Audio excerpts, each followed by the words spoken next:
Hello, and welcome to another episode of the Future of Sales show. I'm Sahil Mansouri, your host, CEO of Bravado.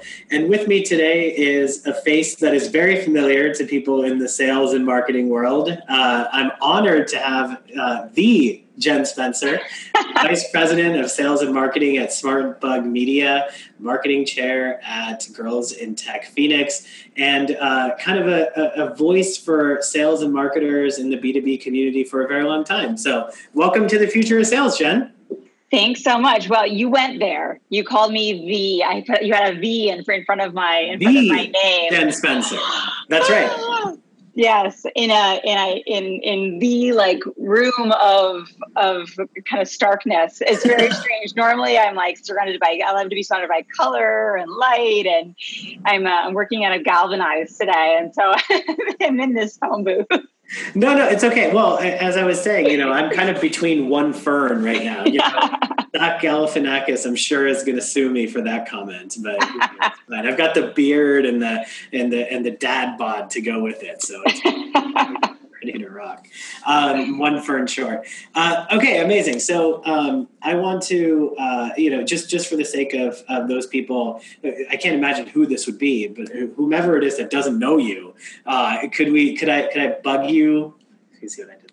Can I bug you for a little introduction on yourself and a little background as well? Sure. There's many people I've never met before. So like as you said, I'm the VP of Sales and Marketing for SmartBug Media. We're an intelligent inbound marketing agency, a HubSpot Diamond partner, and I've only been with SmartBug for about a year now. I was a client of theirs before I joined the team. So I started my career as a high school English and theater arts teacher, and then got into B2B tech by way of nonprofit professional theater, which is how everybody gets into B2B tech. Right. Very common. So went from being an educator to getting into community engagement and PR, and honestly, cut my teeth on sales and marketing in the nonprofit space. So after 8 years at Arizona Theater Company, I was director of sales and marketing, responsible for $7 million in revenue, all through earned, ticket sales, and learned a whole lot. And so just been, from there working in B2B SaaS quite a bit, both for small organizations, gone through acquisition, worked for a big old company, decided I don't want to do that. Did the startup thing. So I'm a very revenue focused marketer who kind of fell backwards into running sales teams. Well, there's no such thing as, I think, a standard path to sales. And, one of the reasons we've explored for why that might be, kind of centers around the way that sales is taught in the collegiate level, right? And so if you think about sales from the perspective of, I think there's something like 20 universities in the entire country that actually have a major in sales. I think the number goes to like 50 if you count minors in sales.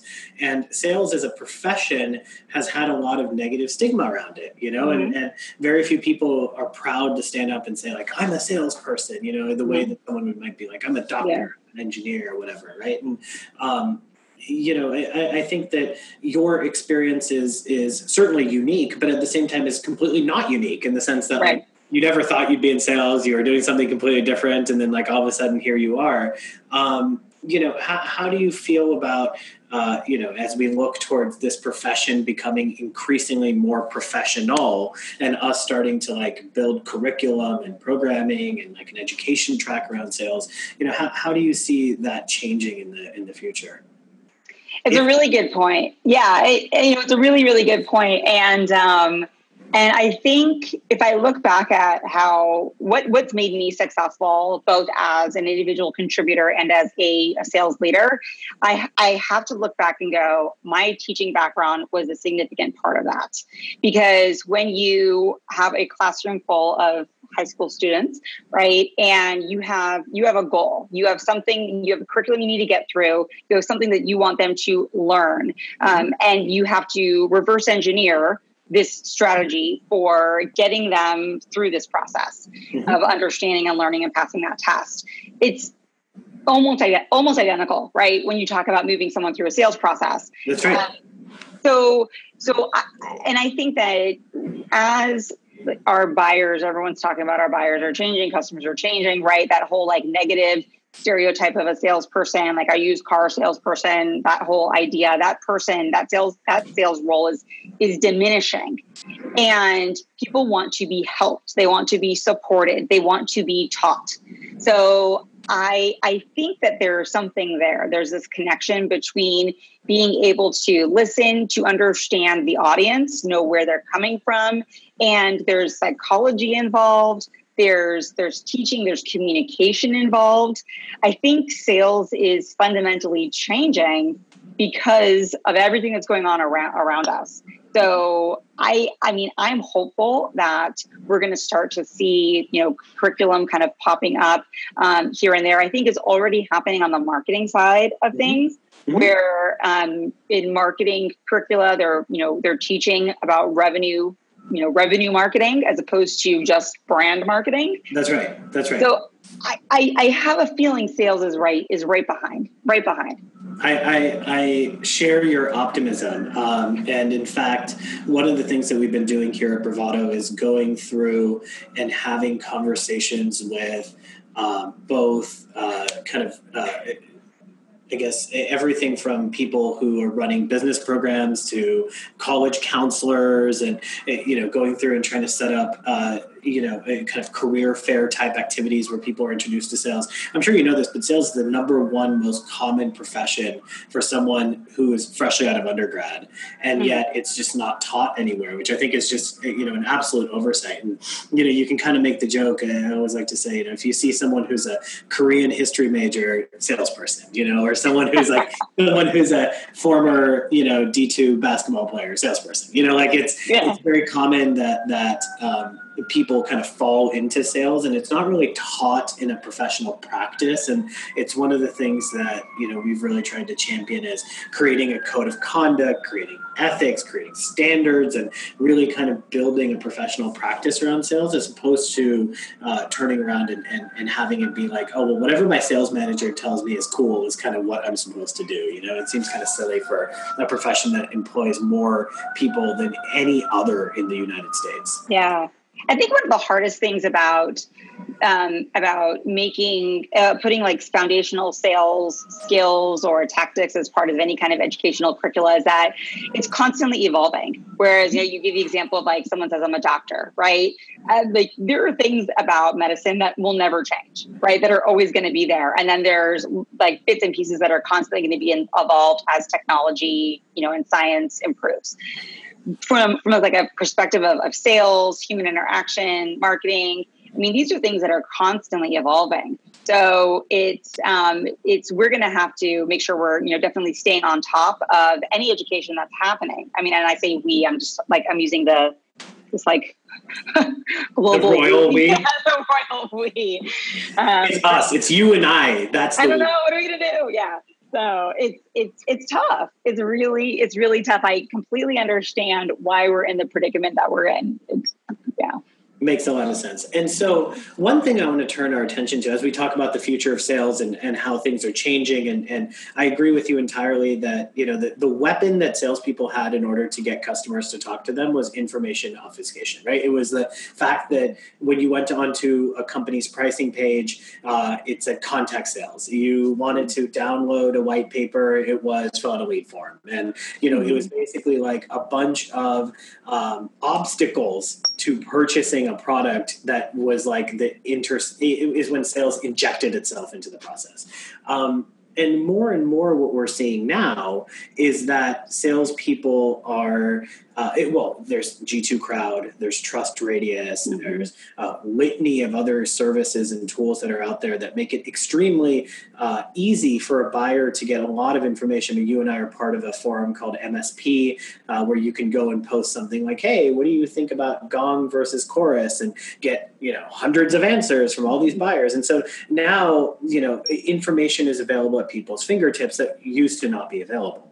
So when we're thinking about the role of the salesperson. I really liked what you said about psychology, about communication. One thing that we see as a trend is that those salespeople who are at the very top of their field are the ones who are the most respected and trusted in their industry for their technical knowledge, right? They're the people who can look at a website and tell you where there's bugs. It's the people that can listen to someone explain their entire marketing cadence and not just like read the next thing on their script, but actually know how to run a marketing campaign and be able to like get in the weeds with the buyer in such a way that there's like true trust built between buyer and seller. And do you think that that's like another kind of evolving component of sales, or what are your thoughts there?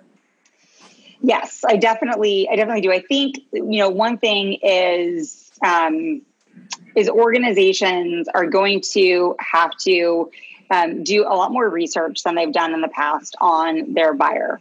And, you may have competitive products that meet the needs of different types of people, and that's okay. And it's less about us focusing on, well, this, like, if let's say I sell phone cords. I don't know where I came up with this one. Let's get some phone cords.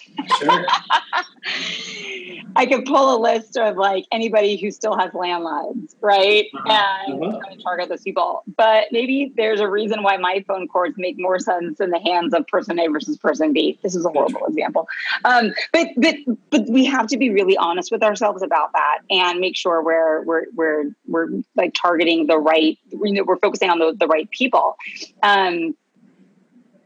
I've now forgotten your actual question that you asked me. I'm so sorry. No, it's fine. The question in particular is, as a salesperson, how much more technical do you need to know than previously? So what I was getting to is having that empathy. So I think it is extremely important to be able to know what it's like to sit in your customer's shoes, right? And that's and not everyone's going to have that as an opportunity. So like I'm in a unique position where I sell marketing services and I'm a marketer. So I know, right? But I have members of my team who aren't marketers. They've never run like built inbound marketing programs necessarily, but they're still able to sell those marketing services. Okay, why? Because we've done effective research. We truly understand who our ideal customer is. We know deeply how we help them, what their pains, are, and and we're able to speak to that. So maybe you're not going to have that like hands-on expertise. If you do, amazing, right? Mm-hmm. But I think it starts with just really understanding your buyer, truly, not just understanding your product. That makes a lot of sense. And I think I agree with you very much that being able to drive genuine empathy between buyer and sellers is just becoming more and more critical. I want to turn our topic turn our attention to a different topic, but in the same vein, which is outbound. You work with inbound and obviously HubSpot. Brian Signorelli, who I'm sure you probably know through the ethers, was a guest here a couple of weeks ago on the Future Sales podcast, and we are constantly seeing this debate on LinkedIn and other forums of, cold calling, cold emailing, versus things like, nurture campaigns and creating content, and versus things like referrals and warm intros and kind of leveraging your network. But I mean, obviously we do all of it, right? But if you were to prognosticate a year from now, 2 years from now, 5 years from now, what is more effective in the future, or what becomes less effective, and why? Just the easy. Oh, yeah. I mean, listen, it's going to depend on your buyer persona. Okay. So, I mean, you have to think about how my customer, my buyer, how does my buyer like to buy? How do they like to engage? So I can't say, hey, inbound is the perfect like antidote to anything and everything, right? We're an inbound marketing agency. We say intelligent inbound because we believe in like a broader view of what kind of is traditionally like earmarked as being inbound. But we've had clients who traditional inbound doesn't make sense for them because of the way that their their ideal customer likes to buy. So their ideal customer is not going to be going to Google and typing in the search and looking for the thing. That's not their process. So that's why I don't think that there's any one right way. I don't know that we're going to see this massive shift necessarily in the market where people are doing more one of their. I hope that we're more intentional. I hope that the shift we see is that each organization is owning their own demand gen strategy and doing what's best for them. I mean, I try to tune out a lot of that noise that you're talking about with people who are saying, cold calling is dead or cold calling still alive, or who cares? I mean, I would say I would want to get on the phone with your customer, my customer, whoever it is, and find out what they prefer. How do they like to interact? When they made their last purchase that was, comparable to what you have to sell, how did they go about doing it? And depending on what they said, then that's how you should craft your strategy. So I think there's still a place for everything that we're doing, whether it's account-based, it's inbound, it's outbound. I'm hesitant to say we're going to see, one thing over another. I hope we just become more intentional and intelligent about what we do. Yeah, sure, and I agree with that very much. That in today's day and age, a blended strategy is one that makes the most sense. I would say that if you were to survey 1,000 buyers and say, hey, which of these methods do you prefer more or less? I would be surprised if cold calling wasn't on the very bottom of things that people prefer. I mean, it's kind of like we can all as human beings relate to this, right? You're sitting there at dinner or you're like out at a bar or whatever it is, and your phone rings and you look down and you see a number that's eerily suspicious to your own number, and it's clearly someone who's doing local targeting. And the first few times you fall for it, right? You answer the phone and it's someone trying to sell you solar panels or someone trying to sell you insurance or someone trying to get you to take a survey or whatever it is, right? And then after a while, when you become savvy to the fact that anytime, like my phone number starts with like 650-278, and I get a lot of 650-278, blah, blah, blah, blah, blah, right? Like whatever it is. And I, every time I see that, I A, never answer, but then B, I'm super annoyed. Like, it's just don't try to trick me into answering my phone. Like, it's just like so silly. And I think that, if I were to take a more controversial stand, I think that cold calling is the antithesis of what most buyers would prefer. We do it because it's effective, and we do it because it's a way to get in with a buyer. And I think that's okay today. But if you look at things like Castle and GDPR, and, I think there's a US version that will surely come, especially with Facebook and Google and everyone being like so data privacy centric these days. We have do not call registries. We have unsubscribe links at the bottom of emails. It's only so long until we say like, hey, you can't call or email someone unless they've given you permission. And I think that once that day comes, it's a day that, like, if that was ever put out to vote, I think it would pass with like 99% of people voting for that. The only 1% would be salespeople who'd be voting against it. And I think that it's kind of an obvious thing that people dislike. And I think we need to be a little bit more clever than just like, sitting there with a headset with a dialer software, clicking a button and just like running through and getting connected to someone. I don't see that as being part of the future of sales. No, I mean, and especially not with a more consultative sale. It was funny. I got a call the other day and I answered the phone, and I answer the phone a lot. And you're so generous. Well, so I don't know. Maybe someone wants to buy something from me, but so I answered the phone, and it was somebody. It was someone working for a car windshield replacement company, like the glass, and saying they were going to be in the area and if I wanted my windshield replaced. And he started going into this whole insurance spiel. I was like, my windshield's not broken. Like, I don't need this. And he was like, are you sure? There's like a little crack. And I got like really irritated, and I said, no. And I know how to find a windshield company when and if I need one. But I thought about it afterwards. I thought, like, this is a high commodity product, right? It's like a dime a dozen, and it's covered by insurance. It's like, who am I going to go to? It's probably largely referral based. Or, I mean, this is like, actually like auto dialing a bunch of people probably is not such a bad strategy for them, right? Because do I really care who I get my windshield replaced from if I needed it? And at the time, if like I would have picked up and I would have had a crack, maybe it would have been my lucky day. Maybe like I would have had a crack in my windshield and I would have been super happy that they're going to be out there tomorrow. So, I mean, I think there are some instances, but in a more consultative sale where it's not a high commodity in the B2B world, you're right. I mean, it's just plain old. I mean, that was irritating, and I even understood why it could have been effective. Yeah, I really think that this is one area where sales leaders and salespeople are so conditioned to expect that this is like the way that sales is done. I'm a big fan of David Cancel and what they're doing out at Drift, and David posted that they don't have phones on the desks of the salespeople because they're like, nobody wants a cold call. Why are we cold calling people? I love that. I love it. Yeah. I can't tell you how much I love it. And I believe that is the trend of the future. If you want to get in touch with me, find my email address, shoot me an email. It's not hard to do. If I have intent or interest in your product, I'll respond. If I don't, then leave me alone. And I really believe that is what buyers want. And even the email thing is interesting.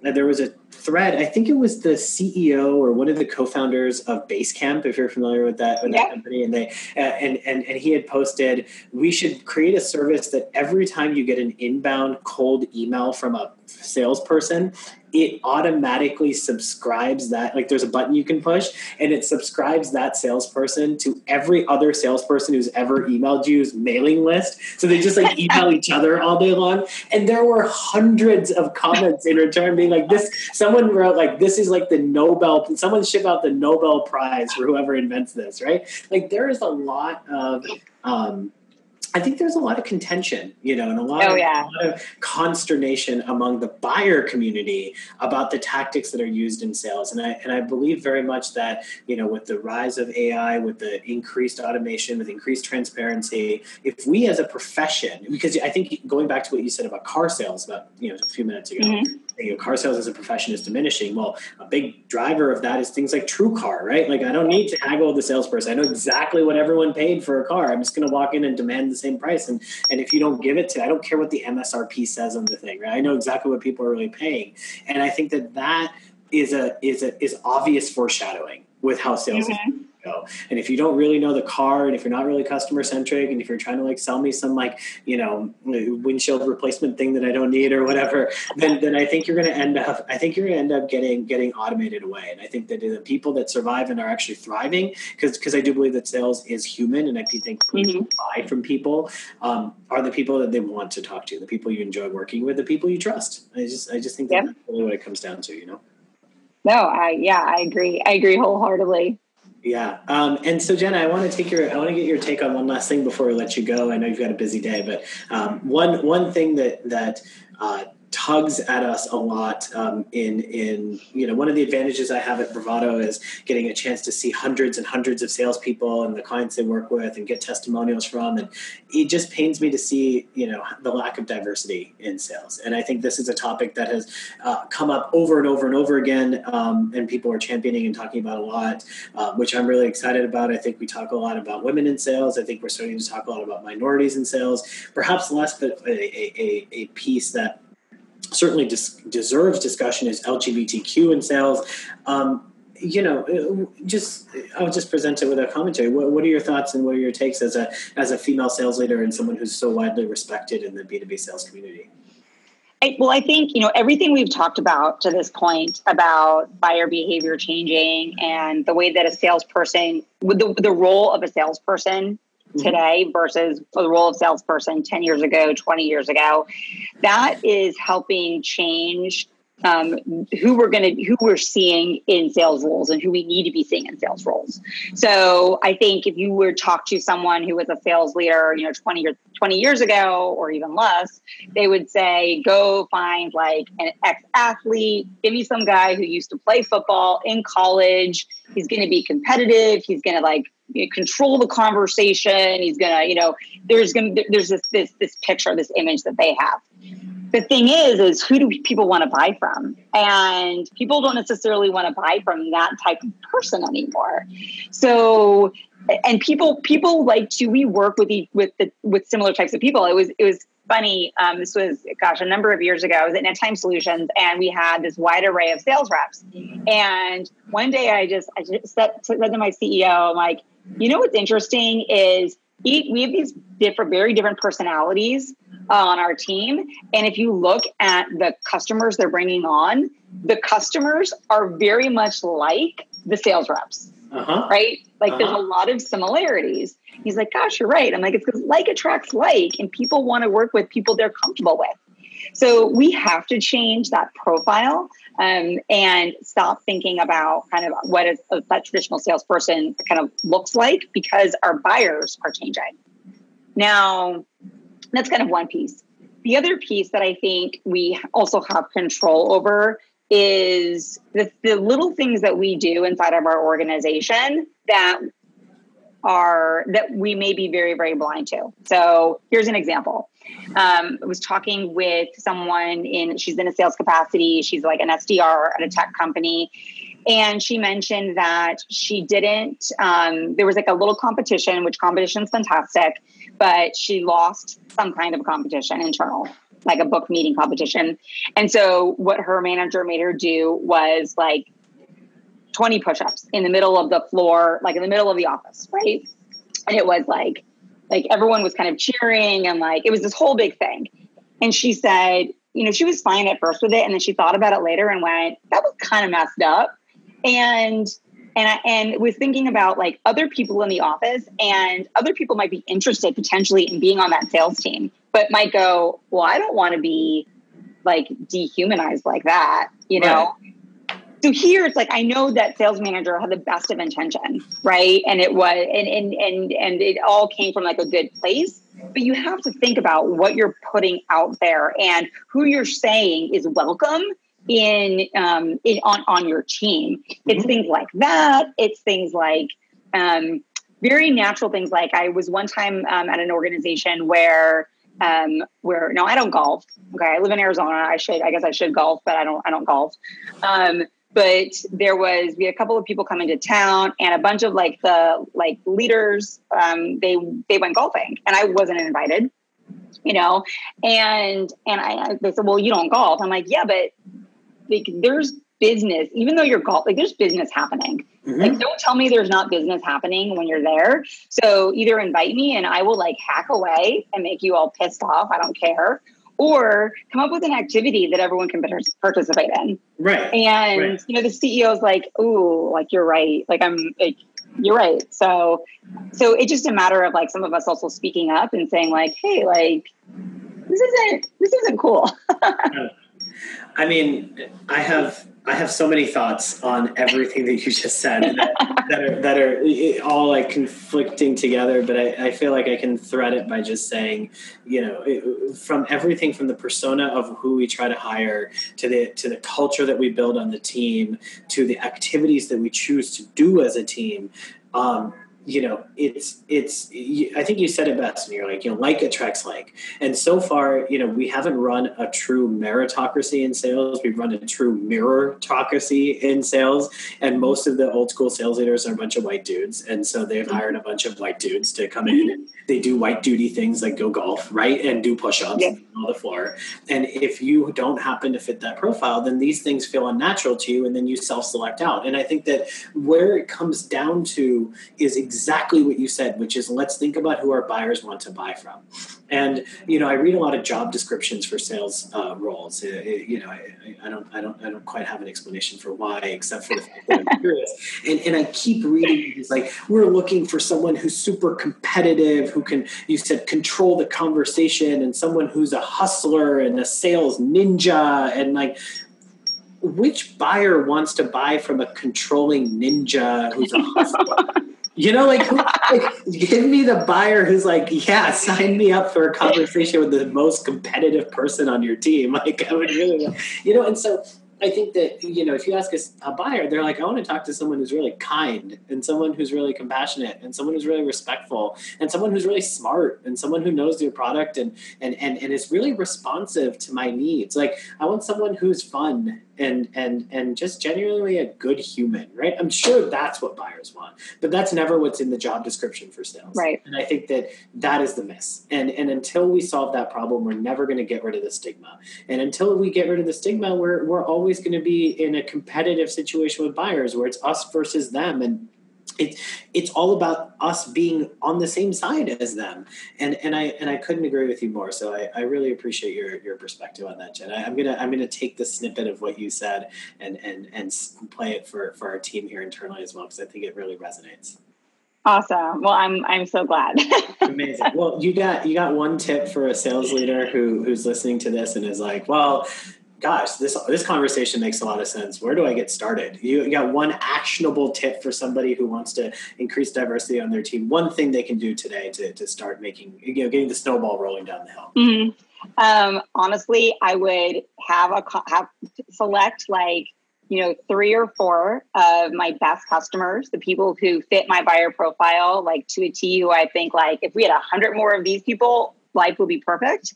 And I would get on the phone with them. If you can, get face to face with them and talk to them about the way that they, went about buying from you, and about their salesperson, get honest feedback, ask them about like some of their best sales experiences working with other companies, some of their worst sales experiences. I think you'll learn a lot.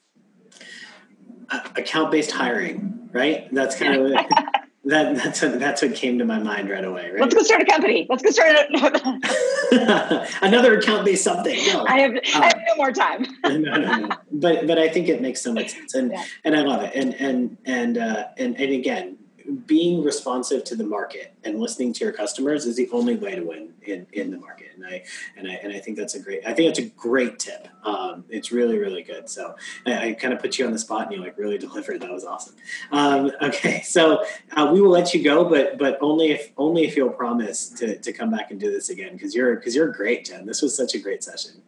Awesome. Yeah, I would love to. And maybe next time I'll be in a more beautiful environment for those people who are watching this. So I'm going to fern on this side for you. And then we could be both between two ferns. Be amazing. That would definitely get sued. Okay. So Funny or Die is just like cringing. All right, Jen, thank you so much. And one last thing, if somebody wants to get a hold of you, has any follow-up questions or, wants to chat strat, what's the best way to get a hold of you? So my advice is find me on LinkedIn, but when you request me on LinkedIn, it's just Jen Spencer. It's easy to find me. Just let me know that you heard me here, so I have some context for why you're connecting with me, or you can find me via smartbugmedia.com. Perfect. All right. Well, Jen, thank you so much for your time, and such a pleasure, and we'll have to do this again soon.